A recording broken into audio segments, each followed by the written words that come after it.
একদিন জঙ্গলে বাঘ মামা খুব গম্ভীর হয়ে হাঁটছিলেন। তার পিছনে পিছনে হাঁটছিল বাঘ ভাগিনা। বলল, মামা, আপনি এত রাগী কেন? রাগী না, আমি রাজা। রাজারা গম্ভীর হয়। তাহলে আপনি হাসেন না কেন? রাজারা হাসলে লোকজন ভয় পায় না।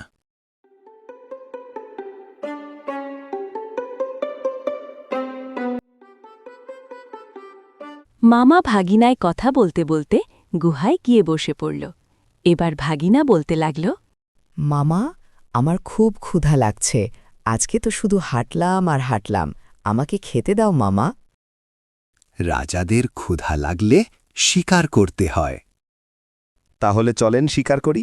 আমার পেটে তো ইঁদুর দৌড়াচ্ছে মামা। আগে শিকার শেখ, তারপর শিকার করার কথা ভাবিস। ঠিক আছে মামা, আজকে আমাকে নিয়ে চলো শিকার করতে। ঠিক আছে, চল, কিন্তু সাবধান। মামা ভাগিনা মিলে বের হল শিকার করতে।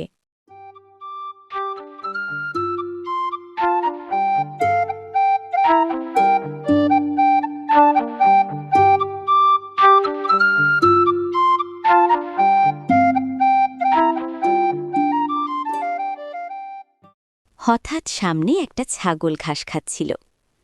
ভাগিনা খুশি হয়ে চিৎকার দিল, হালুম হালুম হালুম। মামা, ছাগল, আমি ধরতে যাচ্ছি। ভাগিনা, এটা কি করলি? আওয়াজ করলি কেন? আমি তো ভয় দেখাতে চেয়েছিলাম। ভয় তো পাবেই, কিন্তু দাঁড়িয়ে থাকা নয়, পালিয়ে যাওয়ার ভয় পাবে। মামা, চিন্তা করিও না, একটা তো উপায় পেয়েছি। ছাগল পালিয়েছে তো কি হয়েছে, আপাতত একটা মুরগি নিয়ে আসি ফার্ম থেকে। তোর মাথায় এত বুদ্ধি আসে কোথায় থেকে? পাশের গ্রামের ফার্ম থেকে ভাগিনা একটা মুরগি নিয়ে আসে।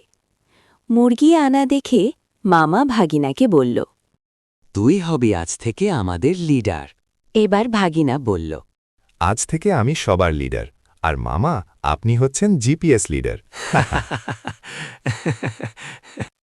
বন্ধুরা, গল্পটি ভালো লাগলে লাইক, কমেন্ট, শেয়ার করে সাবস্ক্রাইব করে পাশে থাকুন।